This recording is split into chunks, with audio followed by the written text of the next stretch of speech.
Boa noite! Tudo bem? Hoje a nossa conversa é sobre um assunto muito pertinente, tanto da educação quanto das próprias relações sociais, que é sobre uma educação sem violência, sem palmada, sem castigo físico, sem castigo psicológico, sem humilhação. A gente vai ter uma conversa com a Márcia Oliveira, da rede Não Bata, Eduque, em que a gente vai ter a oportunidade de perceber que nós viemos de uma cultura que valoriza muito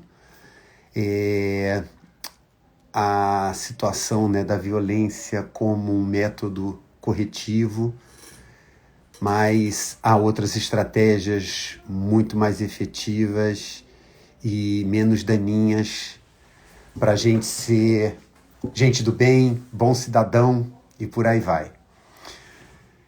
Ok? Boa noite, pessoal entrando. A Márcia já entrou. Já vou chamá-la daqui a um minutinho. Vamos esperar só o pessoal ir chegando mais gente. Oi, Isis. Olá, Tânia, Natália, Ana, Alice, Luísa. Todo mundo bem? Espero que sim. Uma conversa importante hoje. Já vou chamar a Márcia, que já chegou. Só vou esperar entrar um pouco mais de pessoas para a gente começar o nosso papo.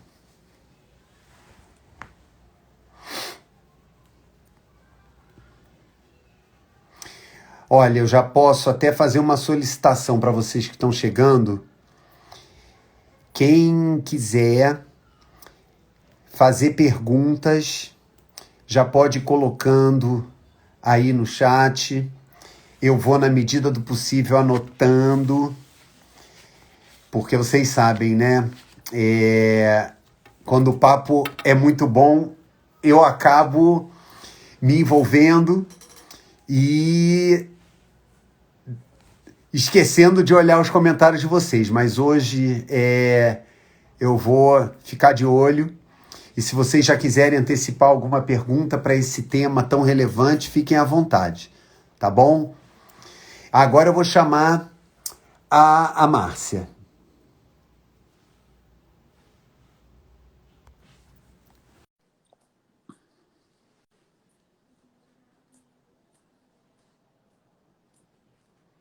Oi, Patrícia.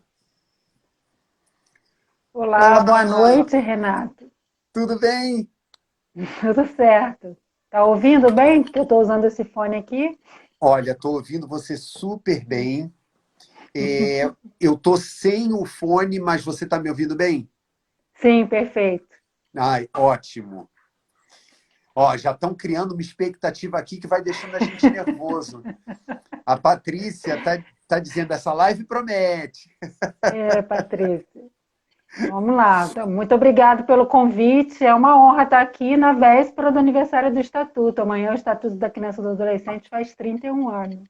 Opa, olha, já começamos com informação relevante da Márcia. Realmente é um marco, né? 31 anos do Estatuto da Criança e do Adolescente, e a gente está tendo a oportunidade hoje de ter essa conversa tão relevante, principalmente porque é um assunto que ainda, infelizmente, muitos pais e educadores ainda consideram como uma coisa normal, né? Uma coisa aceitável. E a gente vai, ver com você aqui, Márcia, que não só não é uma coisa normal, como causa, sérios danos, mas existem estratégias muito mais eficazes, e amorosas para a gente se transformar em boas pessoas, né? Deixa eu só falar um pouco da missão antes de depois a gente vai, né, falando sobre respondendo as Com perguntas dos certeza. participantes. A Rede Não Bate Eduque, né, na qual eu coordeno, a missão dela é tentar desnaturalizar o uso da violência física e psicológica no processo educativo de cuidado de crianças. É trazer para a sociedade, né, essa ideia de que não é natural bater nas crianças para educar. Não é natural, não é produtivo e causa danos, inclusive até contra a lei, né? Então, na verdade, é um pouco para a gente trabalhar sobre isso, romper com os padrões culturais que muitos de nós, muitas, né, das pessoas da sociedade brasileira viveram na infância, né? E aí o que, que a gente põe no lugar, né? Então, eu acho que é uma oportunidade da gente, primeiro, reconhecer isso, de assim como nós, adultos, mulheres, né, nenhuma mulher mais aceita, né, ter violência doméstica, tem a Lei Maria da Penha aí, né, que tem trazido tantos frutos com relação a, né, ao rompimento dessa cultura que tinha antigamente, né, que era, né, em briga de marido e mulher ninguém mete a colher, e agora todo mundo mete a colher, né, e agora é a vez das crianças. Como diz a Caroline Arcari, né, se uma criança não está feliz, todo mundo tem que meter o nariz. Então, nenhuma criança é feliz sofrendo violência física e psicológica, né? Então, essa é a missão da rede. Muito bom. É, aproveitando, Márcia, como é que surge a rede e como é que as pessoas podem acessar ou se conectar a essa rede? A Rede Não Bate Educa, ela tem 16 anos de atuação, né? E ela foi criada a partir, né, de uma relação que a gente tinha com várias organizações que trabalhavam várias outras violências com relação às crianças, crianças em situação de rua, crianças cooptadas pela exploração sexual, abuso e exploração sexual, né, e organizações que, né, trabalhavam a questão do conflito, da violência entre os casais. E a gente foi percebendo que, na maioria, né, dessas violências, né, tinha como pano de fundo o processo educativo de cuidado e a naturalização da violência.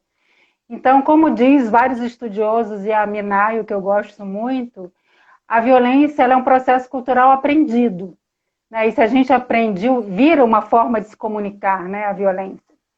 Ela é usada historicamente, né, enfim, na humanidade, em vários processos de escravização e submissão do outro, como, né, forma de, principalmente a violência física, de mostrar o poder e a submissão do outro, né, do quem é mais fraco com quem é mais forte. E a gente tem que entender que o adulto tem uma relação de poder com relação às crianças, né? Então, como a gente pode trabalhar isso e romper com esses ciclos? E construir uma sociedade mais justa, mais fraterna, né? Onde as questões são resolvidas sem uso da violência física e psicológica. Perfeito. É interessante você mencionar que isso é aprendido e que né, com você falando, particularmente, né, a sociedade brasileira, ela foi, vamos dizer, está sendo, né, ainda, né, constituída por uma relação de muita desigualdade, né, na verdade, um regime escravocrata, né, que se reproduz até hoje de formas mais ou menos sutis e que é por isso, talvez, que muitos de nós consideremos, né, algo normal, né, ou natural, recorrer à força para se resolver conflitos, e assim, hoje é até estranho falar, né, considerar isso como um método educativo, né? E você, em poucas palavras, já mencionou aí, né, relações de gênero, certamente, né, enquanto você falava, eu pensava, né, em relações de orientação sexual, relações raciais. É impressionante como isso está bem presente, né? A gente vê na humanidade, mas infelizmente, particularmente na sociedade brasileira, né? A gente foi forjado, né? Enfim, a primeira questão da colonização, que também, né, tanto, né, fez a escravização do povo negro, né, africano, quanto dos indígenas também. Então, a gente tem forjado na nossa, né, sociedade essa questão do uso da força, né, do poder do outro, de alguém se achar superior ao outro e submeter o outro. Né? Então, a gente tem muito essa relação de poder.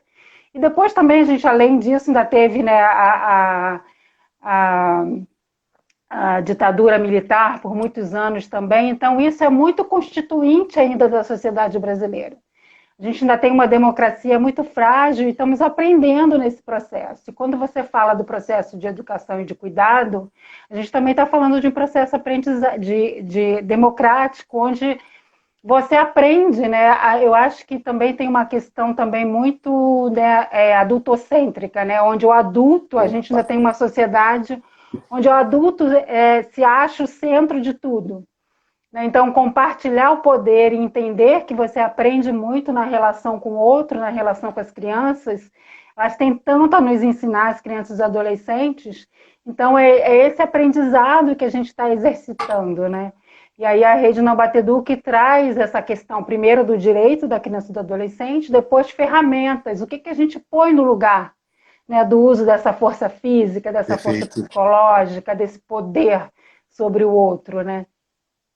Interessante, Márcia. Antes da gente entrar justamente, né, nessas outras perspectivas, nessas outras estratégias, particularmente, né, quando você fala de um paradigma, né, adultocêntrico, eu infelizmente me recordo, né, de quando eu era criança, que eu não podia ter opinião, eu não podia expressar o que eu achava sobre uma determinada situação, porque aquilo, que criança não tem opinião, não tem o que falar.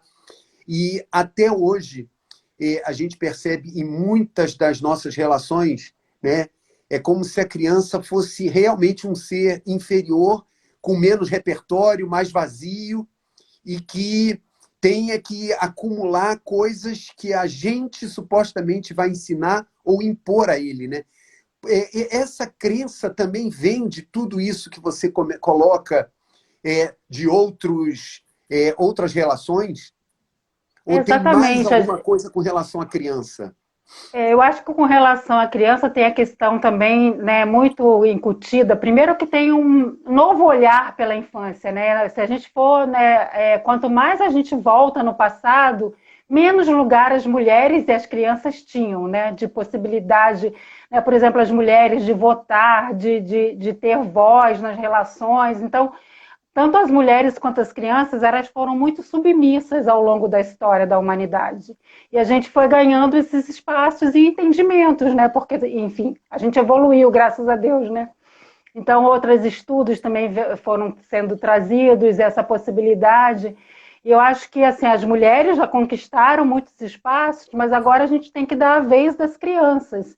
E entender que Perfeito. eles, né, não precisam fazer 18 anos para, né, contribuir para a sociedade. Tanto é agora nessa, por exemplo, né, quantas mudanças a gente já teve, né, na sociedade. A gente vendo agora, né, as crianças nesse mundo tão tecnológico, igual que a gente está vivendo aqui, nessa coisa, né, da pandemia, desse mundo online, o quanto eles têm nos ensinar. Se você tiver com problema com uma tecnologia, você chama uma criança e um adolescente e já eles trazem a solução. Então, assim, mais uma vez, eles mostram o potencial deles. E a gente tem que começar a entender isso, se apropriar dessa possibilidade do aprendizado mútuo, né? Eu acho que a Rede Não Batedu, que uma das coisas que a gente fala e a gente promove muito é a participação infanto-juvenil em todos os processos que envolvam a vida da criança e adolescente, em especial no processo educativo de cuidado. Então, você perceber que você tem que... Primeiro que a educação é uma via de mão dupla, né? Todo mundo... Né? Quem é professor de paixão, de coração, sabe disso, que a gente aprende muito mais com os alunos do que ensina. Então, é nessa dinâmica de você aprender junto com o outro. Fantástico. Olha, já vou aproveitar, a Gal Rodrigues, ela faz uma pergunta que vai na direção do que você já está comentando.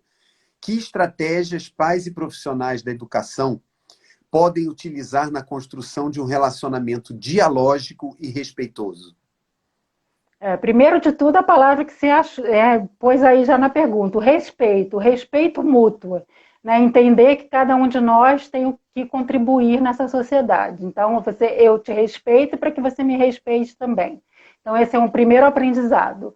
O outro é a questão do diálogo, a possibilidade de você ouvir e, né, tanto ouvir e falar com o outro, aprender com o outro, isso é muito necessário, e fazer, principalmente com as crianças e adolescentes, os combinados juntos.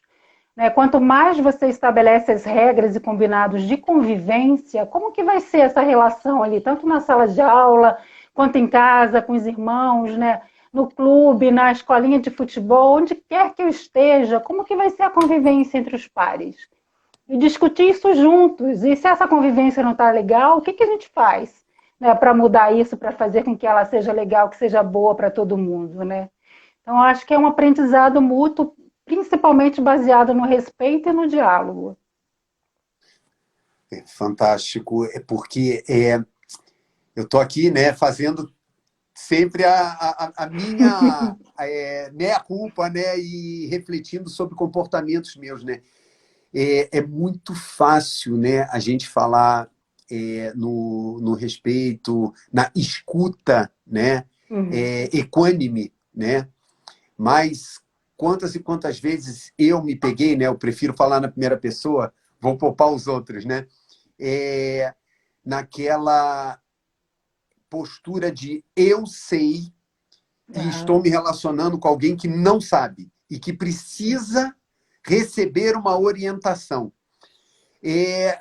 Caramba, como você falou, né, uma construção, e essa desconstrução, eu acho, assim, uma das coisas que eu estou pensando aqui, quando você fala, é como eu faço o exercício de lembrar, quando eu era criança, o que eu sentia, né? E não era muito bom. Eu fui uma criança que, né, apanhou muito. Né, eu estou com 57 anos, Márcia. Não sei se existia assim, se existia um contraponto a isso, né? E eu lembro de muita palmada que eu tomei, né? E não gosto de lembrar, né? Isso ajuda um pouquinho, né? Na verdade, eu tenho 56 anos e eu nunca apanhei. Então, tem o contraponto do Ai, que povo que inveja! nunca, né, sobreviveu, nunca vivenciou isso. Vi muitas pessoas apanharem, me incomodava extremamente.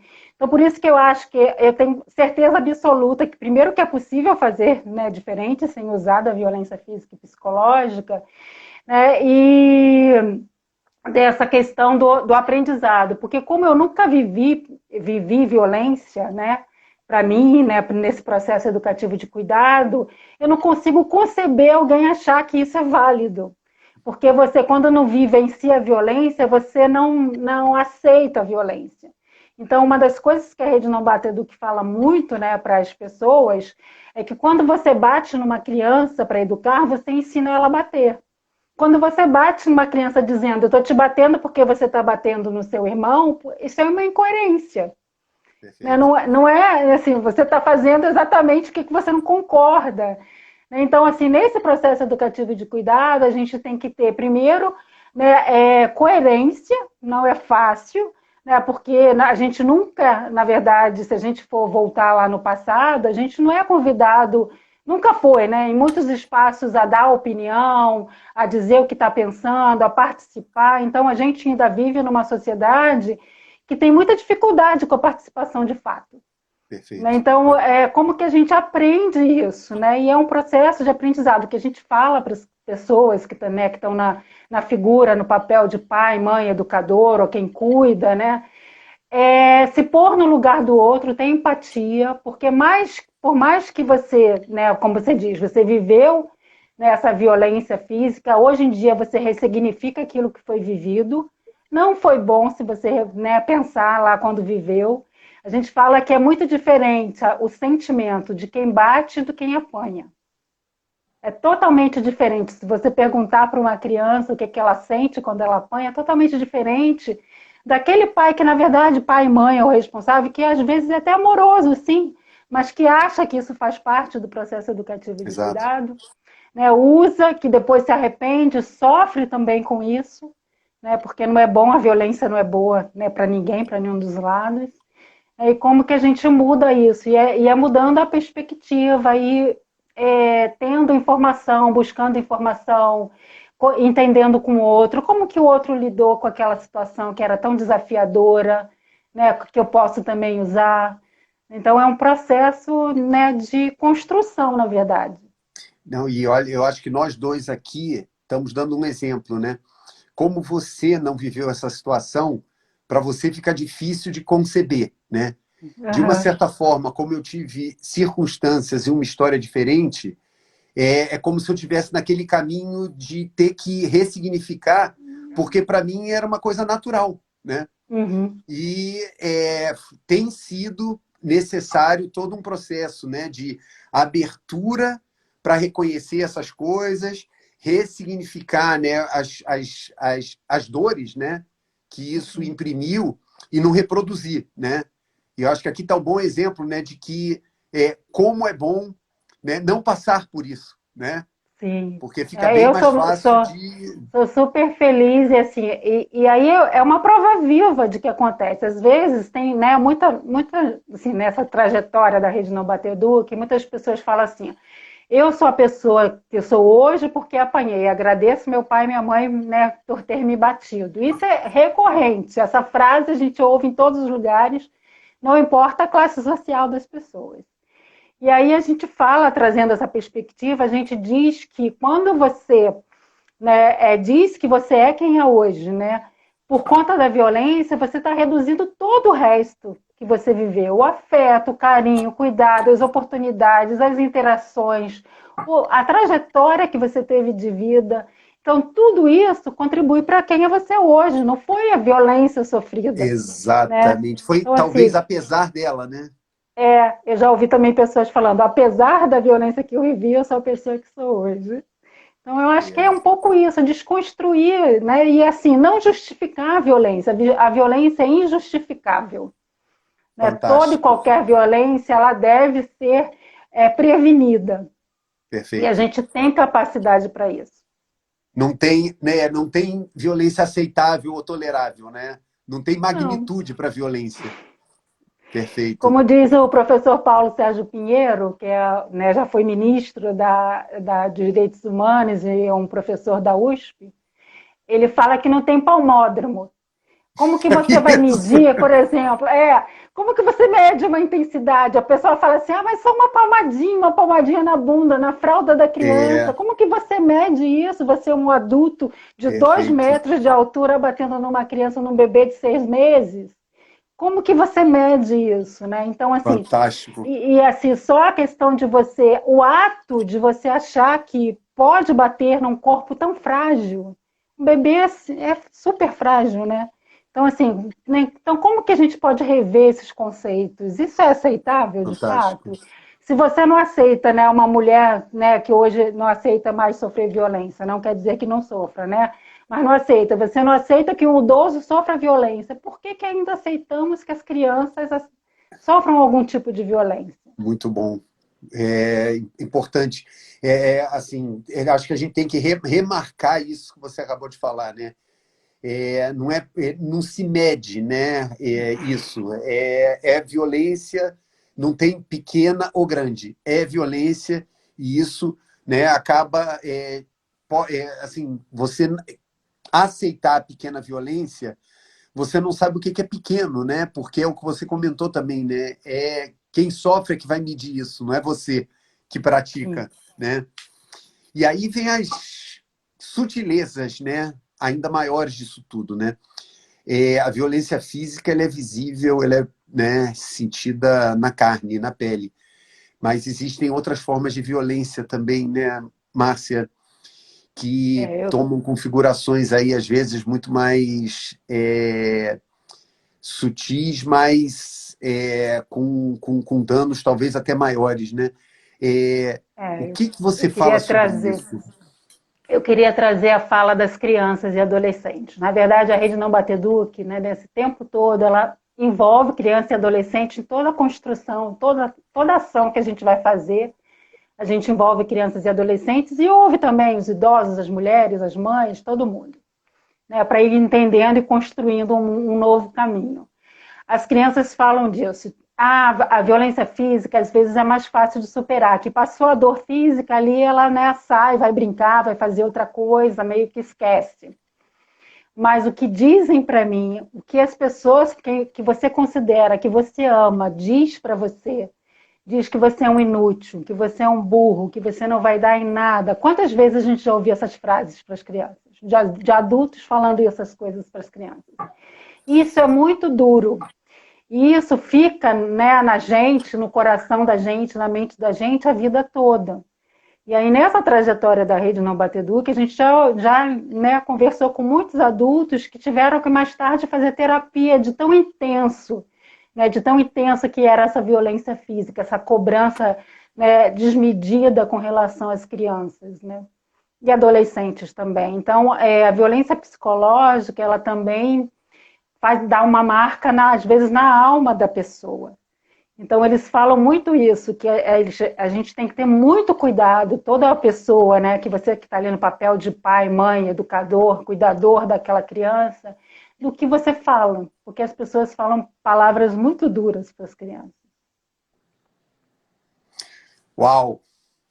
E aí, né, a gente começa a imaginar o seguinte, né? Também muito fácil falar, né, do diálogo, do afeto, da amorosidade, como você falou, né? Tem muitas pessoas amorosas, mas que praticam a violência, né? O que meios, que formas a gente tem, né, pais, educadores, de lidar, né, com o cuidado e a educação das crianças? Que ferramentas, que dicas você dá? Primeiro, a Rede Não Bate Duque sempre fala, a gente não tem uma varinha mágica ou uma cartilha que você vai seguir e vai dar tudo certo, porque as pessoas são diferentes. Inclusive, quando você tem mais de um filho, às vezes uma técnica que funciona com um filho não funciona com o outro. A gente sabe disso. Como a gente lida com pessoas, também a gente sabe disso. Às vezes a gente tem, né, um profissional que a gente fala de um jeito, né, ele assimila de uma forma, com o outro é de outra forma, totalmente diferente. Então, primeiro entender, né, que toda pessoa é diferente.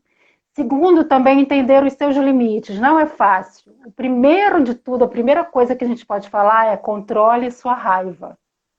É natural, a raiva é um sentimento natural que vem ao longo do dia, da vida, né? Então, é muito natural você sentir raiva. Como você lida com essa raiva que é o segredo. E na maioria das vezes, as pessoas, os adultos que usam da violência física e psicológica contra a criança é quando a raiva tomou conta dela.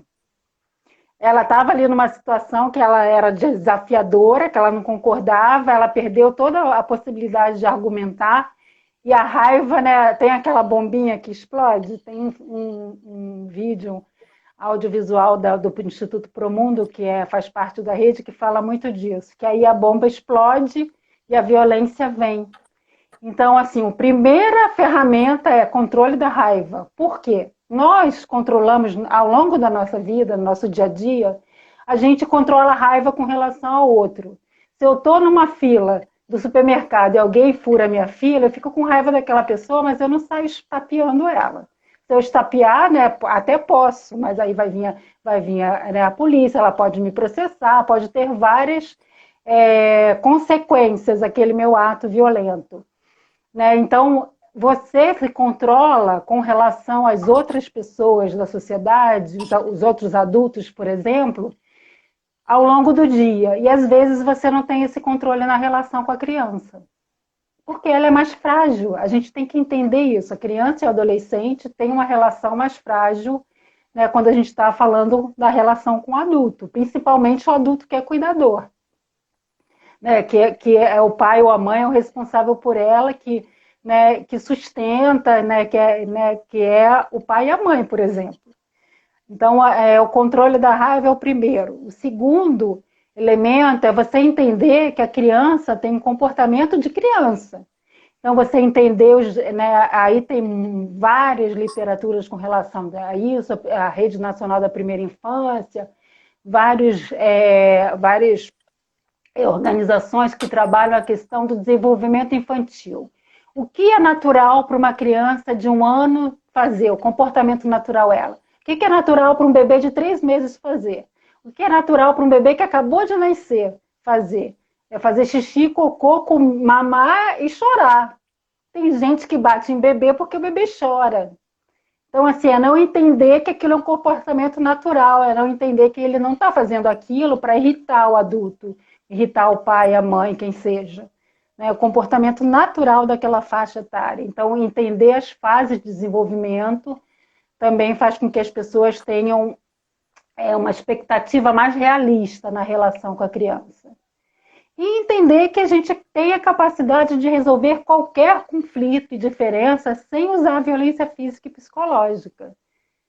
Eu acho que esses são os elementos principais. E aí depois a gente vai dando ferramentas, né, de como estabelecer diálogo, como fazer os combinados junto com a criança. Né, tem as ferramentas lá, a gente pode botar um quadrinho, fazer, né? Qual que na educação infantil faz muito isso, né? Quais são as regrinhas de convivência ali com os amiguinhos?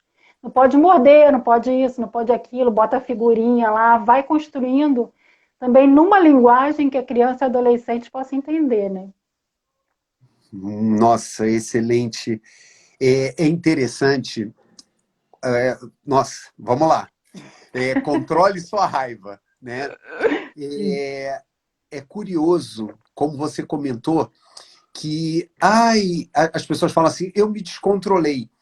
Mas, normalmente, é muito difícil você ver uma pessoa se descontrolar com alguém que ela imagina ou supõe que é mais forte do que ela, né? Isso lhe dá nas relações hierárquicas, nas relações profissionais, nas situações físicas, né? Onde a gente vê muita gente valente com pessoas aparentemente mais frágeis. E, às vezes, quando tem alguém mais forte, é mais educado, é mais ponderado. Quer dizer, a gente tem juízo para lidar com a raiva quando a nossa integridade está ameaçada, mas quando a gente quer expressá-la, a gente vai procurar sempre alguma coisa que a gente acha que é mais fraca, né? Sim. Exatamente, essa relação de poder aí, de submissão, né?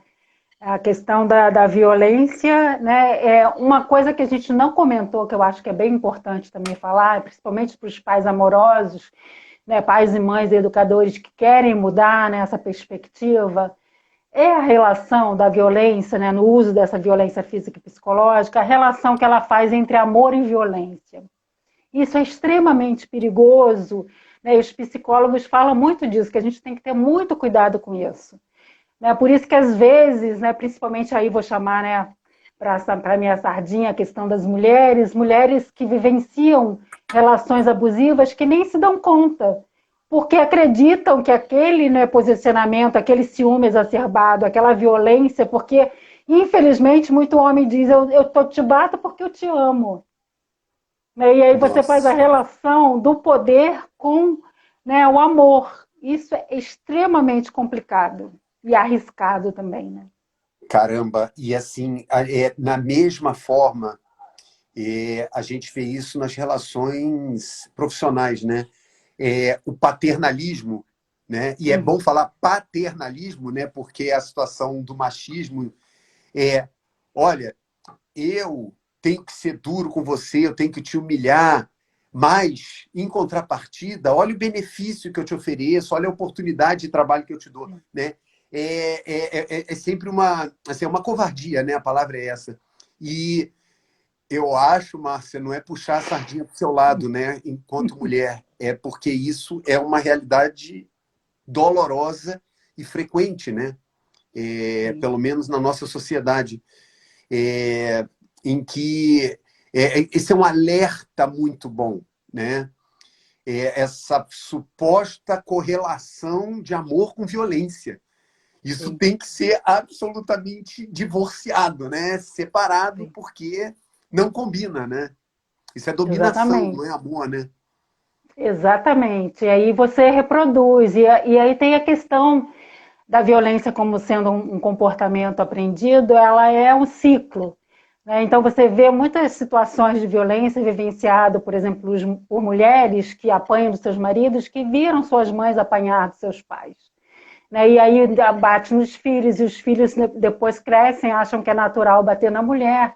Então, você vai criando um ciclo de violência e tem a questão do poder, né?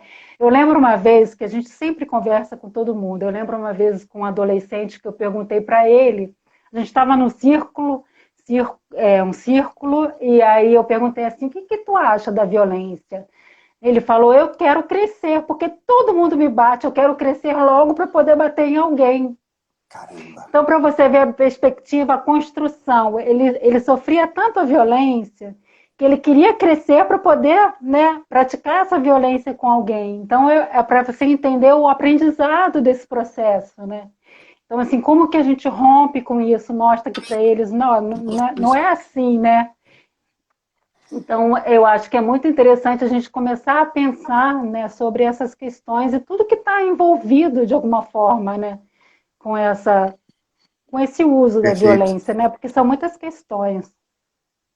Eu estou me recordando agora da palavra-chave que você usou quando a gente se conheceu. Quando a gente junta, né, o afeto, o amor com a violência, esse é o caldo para o abuso, né? Sim. O abuso se dá exatamente dessa maneira, né? E é, o tempo todo a gente tem que lembrar, né? Tem aquele que é evidente, né? E tem aquele que vai corroendo, né? Por uma relação de dependência, uma relação de, como a gente comentou aqui, né? De dominação e chegar a esse ponto, né? Eu criança, estou querendo crescer, ser um adulto, porque aí eu vou poder me vingar, né? Retaliar, né? Eu vou poder fazer Uhum. com os outros o que fazem comigo. Aí vem o aprendizado, como você coloca, né? Ai, ai, quanta coisa. Mas olha só, não vamos falar só do lado ruim, não. Vamos falar do Oba, lado bom. isso! Primeiro é a gente dizer que, na verdade, não é aceitável, que traz muitos malefícios. Inclusive, eu também queria chamar uma outra atenção, que é bem importante. A violência física, ela é letal para as crianças pequenas. Então, agora que a gente está vivendo nesse movimento aí, né, dos desafios postos pela pandemia, em especial agora nesse segundo ano, né, vamos dizer assim, que está quase, né, formando o Perfeito. segundo ano com relação a essa pandemia, a gente tem visto casos absurdos de crianças sendo mortas por violência física. Em especial as crianças na primeira infância, né, que é de 0 a 6 anos, onde o corpo da criança é muito frágil. Então, assim, né, a gente aqui no Rio de Janeiro teve um caso terrível, né, que está ainda sendo aí, Exato. processado, julgado, essa coisa toda. Então, para a gente chamar a atenção disso também. Então, como, né, não tem aquela relação, como é que você, né, vai medir, né, se aquela violência física, né, tá causando dano ou não no outro, né? Então, evitar, né, de todas as formas de violência física em crianças pequenas, né, porque até mesmo, né, a gente acompanha muitos números, tanto do Disque 100 quanto do sistema de vigilância da saúde, né, muitas crianças pequenas morrem por violência física. Né? A primeira da questão é acidentes, né, de trânsito e acidentes domésticos, e a terceira causa é a violência física nas crianças pequenas. Né? Então, assim, para a gente evitar isso. Márcia, e é interessante, muito importante perguntar para você. é, Você disse, né, para a gente meter o nariz. É, Sim. o que se fazer quando se presencia uma situação de violência contra a criança, um vizinho, alguma coisa recorrente? A quem recorrer? O que fazer? Denunciar para quem? A gente tem vários canais de denúncia. Né? No Brasil, a gente tem o Disque 100, que agora é Disque Direitos Humanos, que você pode fazer denúncias de relação à violência para qualquer pessoa. Antes era exclusiva para criança e adolescente, agora para mulher, idoso, enfim, todas as pessoas da sociedade. Então, tem o Disque 100, que pode ser feito de forma anônima. O que acontece às vezes é que a pessoa se sente ameaçada de fazer, né, a denúncia. Eu Exato, prefiro exato. chamar de notificação. Então, pode também para o Conselho Tutelar, né, da área da criança. Você mora, sei lá, num bairro. Eu moro, por exemplo, eu moro na região metropolitana, eu moro em São Gonçalo, aqui no Rio de Janeiro. Então, eu vou buscar, assim, do bairro onde eu moro, qual é o conselho tutelar, e essas informações você consegue fácil agora Muito pela bom, internet. muito bom. Então, eu posso fazer a denúncia, tanto presencialmente, me identificando, mas também anonimamente. Tem o próprio Disque Denúncia, que você também pode fazer no Rio de Janeiro, tem esse Disque, não vou dizer o número aqui, porque, enfim, pessoas de vários lugares do Brasil podem estar assistindo. Então, é você buscar nas redes. Tem agora, o próprio Disque 100 estabeleceu um canal de denúncia pela internet, tem aplicativo de celular, tem um outro aplicativo também que agora é Proteja Brasil, também que você pode fazer a denúncia. Mas eu acho assim, porque a gente está falando de mudança cultural. Então tem gente na minha família que acredita, né? Mesmo eu não tendo vivido isso, acredita que é necessário bater para educar. Então, como que eu posso, nas relações que eu tenho de amizade, do trabalho, né, do vizinho mesmo, eu falar sobre isso? Olha, existe agora a Lei Menino Bernardo, né? A Lei Menino Bernardo fez 7 anos agora, a Lei Menino Bernardo, ela trouxe para o Estatuto essa condição de que a criança e adolescente não deve sofrer violência física e psicológica em nenhum lugar onde ela esteja, não só em casa, mas nas unidades de acolhimento, né, no parque, na área de saúde, nas organizações da sociedade civil, no serviço de convivência, em lugar nenhum ela pode sofrer violência física e psicológica, está estabelecido na lei isso. Então, como que a gente muda? Falando sobre isso, é possível fazer diferente. A gente, né, fazer o acolhimento também, entender que é difícil, porque, né, cuidar e educar de alguém no Brasil, com a crise constante que a gente vive, não é fácil para ninguém. A gente também tem essa consciência, mas como que juntos a gente pode apoiar?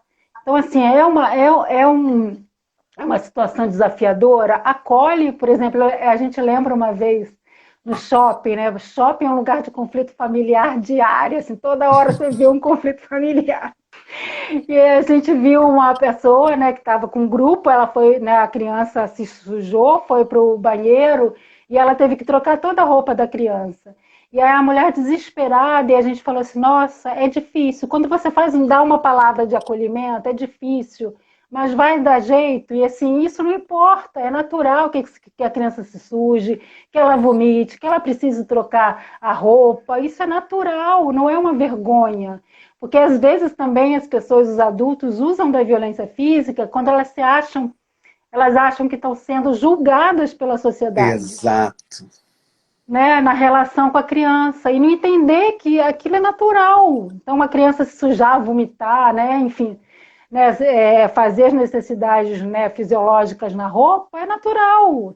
Então, assim, dá trabalho, né, às vezes, assim, é difícil, mas é natural, assim, não é uma culpa sua dela.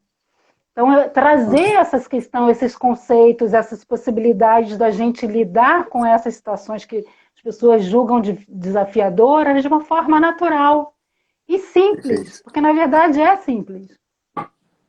É do ciclo da vida, né? E é o que você coloca. Nossa, criança não é adulto, né? E a gente Não. entender as etapas do desenvolvimento do ser humano, né? Eu não vou nem falar da criança.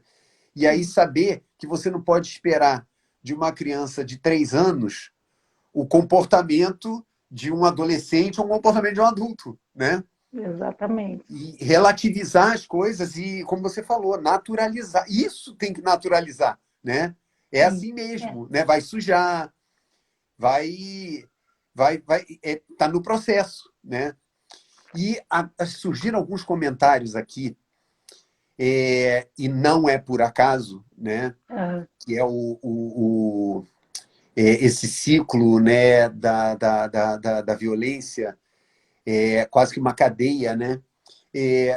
Mães exaustas, né, nos seus limites, e aí algumas colocando aqui assim, como é que eu faço, né, para numa situação em que eu tô já, né, já passou do meu limite, e eu não estou conseguindo controlar a situação ou a gestão, né, dos filhos em casa. O que Na fazer? verdade, o que a gente fala, né, tem um ditado africano que precisa de uma aldeia toda para criar uma criança. Então, a gente tem que buscar apoio. A gente vive em sociedade, a gente tem que criar redes de apoio, né? E aí, para nesses momentos que a gente chegou a um limite, que você sabe que você não vai controlar a sua raiva, que você vai explodir, que você possa sair de cena. Então, às vezes, a gente sabe que às vezes tem muitas dificuldades, que tem muitas famílias que só tem a mulher, né, a mãe, que é responsável, né, por tudo, mas às vezes ela conta com uma avó, com uma tia, com uma vizinha, por mais dificuldade que você tenha, e se você não tiver parentes próximos, tente criar uma rede, né, de apoio que possa, né, te socorrer nesses momentos. Então, você esfriar a cabeça. Uma outra coisa que a gente fala também muito, por exemplo, né, quando a mãe sai para trabalhar o dia todo, a criança está lá com alguém, às vezes com a avó, com o irmão mais velho, com quem quer que seja, as crianças pequenas em especial. Elas estão loucas de saudade da mãe, do pai, de quem cuida dela, de quem ela ama tanto. Ficou o dia todo fora de casa. Quando ele chega do trabalho, a primeira coisa que a gente vê, ela vai lá se agarrar na saia da perna da mãe, na perna do pai, e ela quer atenção. E aí, quando a criança é pequena, primeiro que criança pequena ela não fica se prende com a atenção por muitas coisas. Então, se você der, tenta fazer essa técnica. Se você chegou em casa, mesmo que tenha cansada, exausta, do trem cheio, né, do BRT, que é o inferno na vida das pessoas, cheio também, tudo cheio, você chega lá e a criança está no seu pé, dá 5 minutos de atenção a ela assim que você chegar em casa. Ela vai te deixar fazer o resto de todas as coisas que a gente sabe que as pessoas têm que fazer. Tem que fazer a comida, lavar a roupa, enfim, tomar banho, né? Preparar a mochila, né, da escola, quando tem escola, que a escola ainda não voltou a funcionar, para o dia seguinte. Todas as tarefas que a gente tem que fazer, ela vai te dar tempo. Mas tenta experimentar, experimenta isso. Quando você, né, tira aquela ansiedade. Precioso. E assim, e Precioso. você também estava, né, com essa saudade, com essa vontade de estar junto. Então esquece um pouquinho todas as outras coisas que você tem que fazer e ali, relaxa 5 minutos, faz uma atenção, dá um carinho, um abraço. Que coisa, né, que saudade que eu estou de dar de abraço de todos os meus amigos, da minha família, que a gente não está podendo agora por conta dessa pandemia, Exato. né? Então, assim, Não, são olha, você coisas vê. simples. Nossa, mas assim, essa é aquela dica que é inestimável, Márcia, porque é o que você fala, ela é simples. Agora, a gente precisa colocar no nosso repertório, né? Precisa, como não é, para muitos, infelizmente, não é um hábito, deixar que isso se torne um hábito, né? Chegou em casa, Exatamente. gente, ou tá estressadíssimo e o filho ou a criança que está com você está pedindo atenção, dá e se entrega. É. Em 5 minutos, essa carência já está mais resolvida e você vai poder fazer as outras coisas. Uma Nossa, coisa que a gente precioso. fala também muito é que tem as fases de desenvolvimento. Criança, ela quer muita atenção, ela é muito agarrada em quem cuida dela. Tanto é que às vezes tem muita mãe, né, quando ela está trabalhando o tempo todo e que a criança é mais agarrada na professora da escola, da creche, ela fica até enciumada, porque cuida dela, né? Tem um vínculo, a gente sabe disso, né? E vocês que trabalham, né, com crianças sabem disso. Então, ela tem um vínculo muito forte com quem cuida dela. E essa necessidade desse vínculo vai passar quando ele for adolescente. Então não adianta você não conversar e não criar vínculo com a sua criança e querer fazer isso quando ela for adolescente, porque ela vai buscar outra coisa. Porque é natural do adolescente buscar os seus pares também para se, né, se identificar, entender quem é ele, né, quem Perfeito, é ela. perfeito. Então, assim, esse processo educativo e de cuidado tem muitos esses aprendizados e essas questões que são muito importantes, né? E aí todo mundo fala que tem criança, tem filho, que fala, nossa, como passa rápido, ele já cresceu. Né? Todo mundo fala isso, né? Exato. Depois que passa assim, nossa, já é um adulto, já é um adolescente, já vai casar. Né? Então, assim, passa rápido, é um desafio enorme a gente reconhece isso. Passa rápido e principalmente pode ser prazeroso, principalmente para as crianças e adolescentes e para quem cuida dela, para a gente. Agora, você traz um outro aspecto. Ok, a gente, né, se torna pai, mas isso não significa dizer, né, pai, mãe, mas isso não significa dizer que a gente não possa também. Uma das coisas que a gente pode recorrer é ao conhecimento, né? Sim. Entender. Nossa, essa explicação que você deu chega a ser constrangedora de simples. É, o adolescente vai ser outro modo de se relacionar enquanto pai e mãe, né? Você não vai querer cuidar dele como se ele fosse o neném. Vai se frustrar muito e ainda vai frustrar, atrapalhar o desenvolvimento do outro. E isso a gente pode, se quiser, né, estudar um pouquinho, né, procurar saber o que é característico em cada etapa do desenvolvimento da pessoa, né, da criança, para que a gente saiba o que a gente pode dar, além do, né, do amor, né? Eu tenho muito isso, né? O amor, ele com certeza ajeita muita coisa, mas ele não faz tudo, né? Por amor a gente pode fazer muita besteira e se a gente conhecer um pouquinho as coisas, esse amor é potencializado, né? Num benefício para o outro, né? Muito Exatamente. interessante, muito interessante. A questão também é de aprender a lidar com essas diferenças. Uma das coisas também, os desafios nesse processo de cuidado, educação e cuidado, são as diferenças de como que é a palavra? Geração também, né? Porque, às vezes, por exemplo, às vezes a gente tem famílias que a pessoa teve filho lá com 15, 16 anos. Perfeito. Aí teve um filho. Aí depois, quando chega aos 25, tem outro filho. E depois, aos 35, tem outro filho. A pessoa que teve os filhos, a mãe ou o pai, é uma pessoa completamente diferente nessas três situações. Então, ela vai entender a paternidade ou a maternidade de forma diferente também. E vai lidar de forma diferente. E, às vezes, tem outro desafio quando você tem filhos de faixa etárias diferentes. Tem crianças, adolescentes. Né? Então, como que você lida com essas diferenças? Porque são diferenças muito gritantes, né? De concepção de mundo, de necessidades. Então, você ir aprendendo a lidar com essas questões também, né? No meu caso, você imagina, eu tenho duas gerações de filhos, né? Eu tenho 5 filhos, Márcia. Uhum. 3 com 28, 30 e 32, e 2 no meu segundo casamento, um com 10 e um com 11. Nossa, eu recebi muito feedback, né, construtivo dos filhos Dos mais velhos para eu não outros, reproduzir certos comportamentos que não foram bons com os mais novos. sim. Inclusive, eles falam isso, né? As famílias que são grandes antigamente, que as famílias tinham 5, 6, 7 filhos, todo mundo falava que os primeiros sofriam todos os castigos da vida e o último ficava de boa, né? Então, isso tem muito isso. Você, né, encontra famílias grandes que tem sempre essa conversa.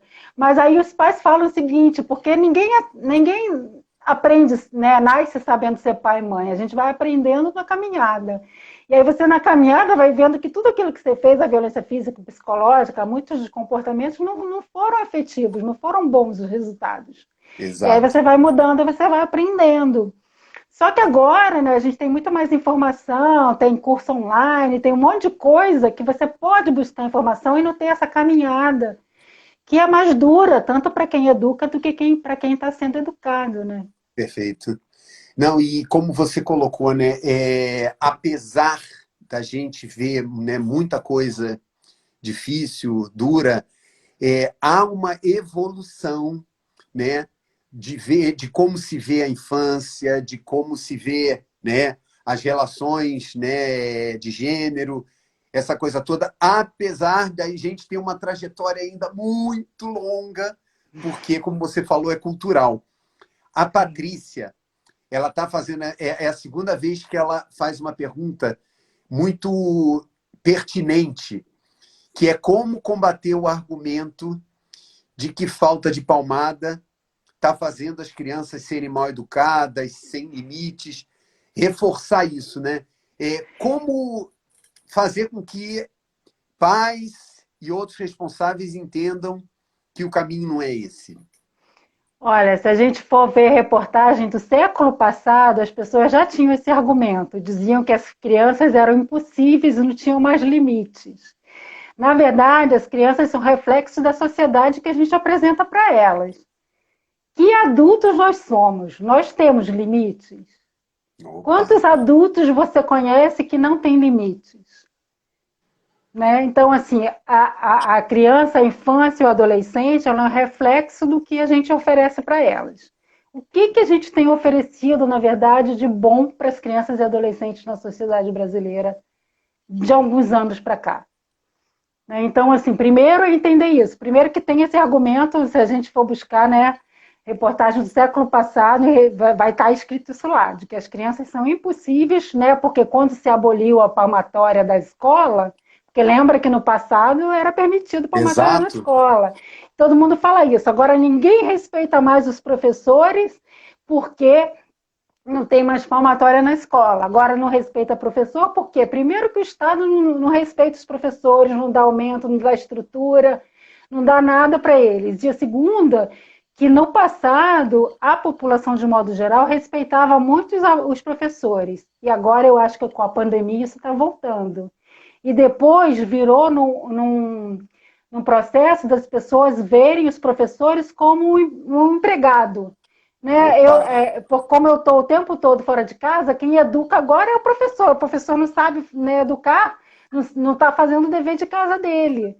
Então, a sociedade mudou o olhar com relação à educação também, os profissionais da educação. Eu acho que essa pandemia, essa necessidade, a ausência da escola na vida das nossas crianças e adolescentes, na nossa vida também, né? E a obrigatoriedade de nós, pais, também exercermos a função de professor, você, Muito né, bom. ensinar uma criança a ler e escrever, quantas pessoas, famílias estão enlouquecidas com essa possibilidade, né, e vendo a dificuldade que é e não entendendo como uma professora consegue fazer isso com 20, 30 alunos. Uau! Então, eu acho que o que a gente também está entendendo, esses discursos que a gente tem, né, que sociedade a gente está oferecendo? Qual é o nosso comportamento como adulto nessa sociedade? Né, eu Caramba! conheço vários adultos que não têm limites nenhum.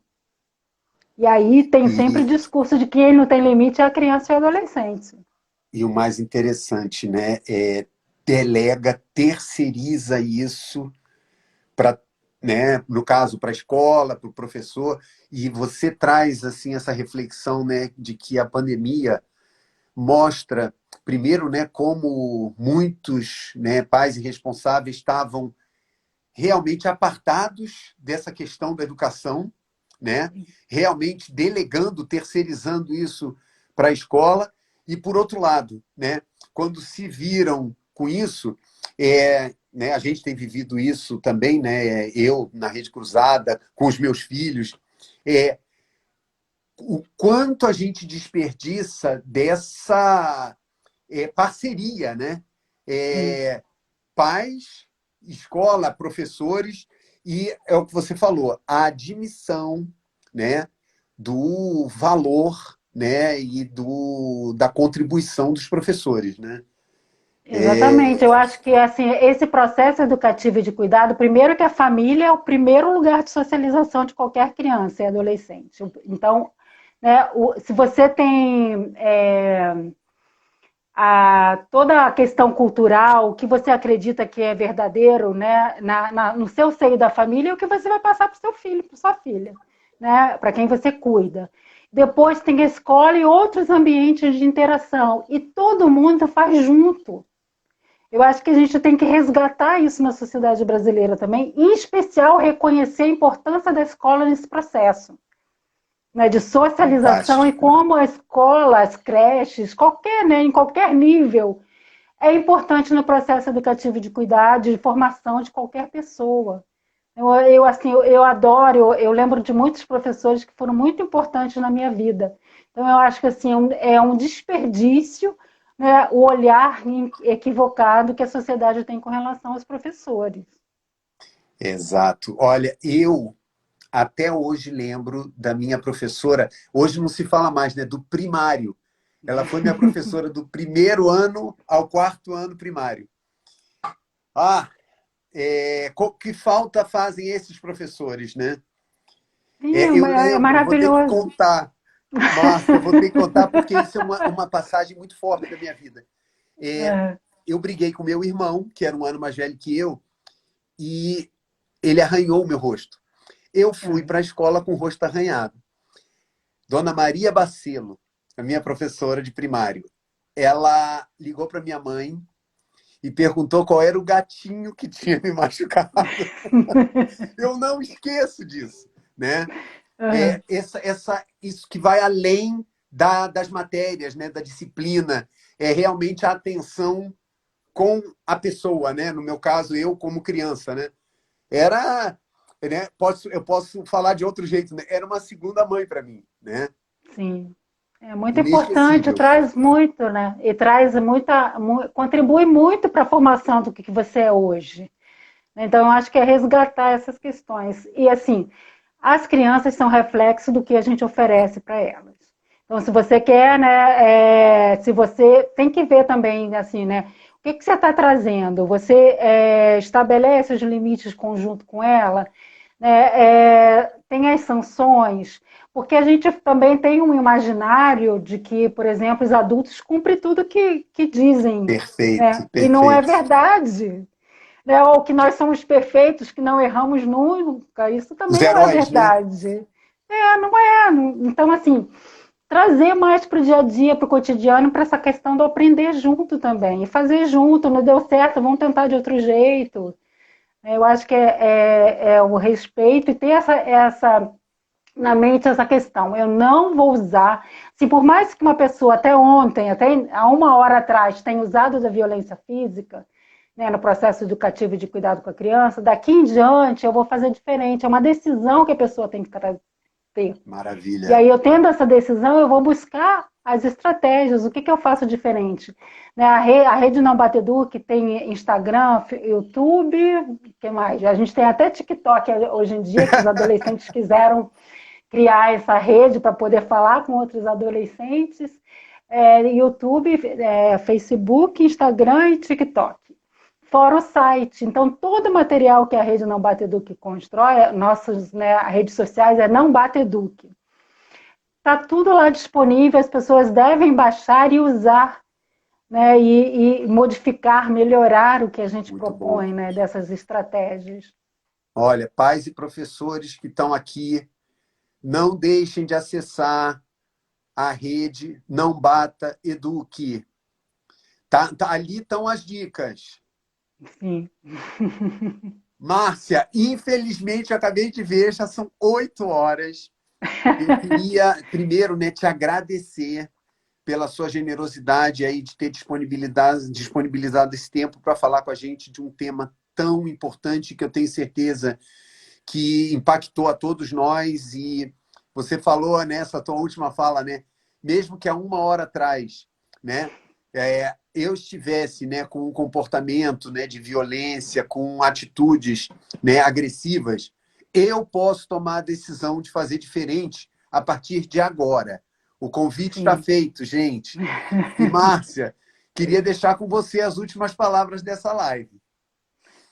Eu acho que assim é uma questão de desejo de romper um ciclo de violência. Eu agradeço muito a minha mãe por isso, porque ela viveu horrores na infância dela e ela decidiu que quando ela tivesse filho ela não ia fazer diferente. Então eu sou fruto dessa vontade, dessa decisão da minha mãe de fazer diferente. Então todos nós temos essa capacidade. Por mais dificuldade que a gente tenha, não precisa, né, não importa a classe social, a raça, a cor, a crença, se você tem essa vontade de fazer, né, o melhor para você e para os seus filhos e para a sua família, você pode romper caso, né, ainda utilize essa estratégia. Então, é buscar informação, aprender com o outro, né, discutir com o outro e simplicidade no processo. Não Muito precisa bom. de nada mirabolante para você tomar essa decisão e fazer diferente. E ir fazendo, né? E Exatamente, praticando. aprendendo junto. Muito bom, É muito isso. bom. Olha, Márcia, muito obrigado. Eu acho que dá para a gente sentir, né, pela sua forma de se comunicar, pela sua forma de falar, que isso está tudo refletido na sua forma de ser. Um bom Exatamente. exemplo. Muito bom. Obrigada. Estou aqui à disposição. Chamar, a gente conversa de novo. Depois, quando, Opa! né, o pessoal estiver lá, né, tentando essa estratégia, está tendo dificuldade, a gente volta a conversar. Fantástico, fantástico. Muito obrigado, Márcia. Tá bom? Obrigada. Beijo para todos. Boa noite, gente. Obrigado.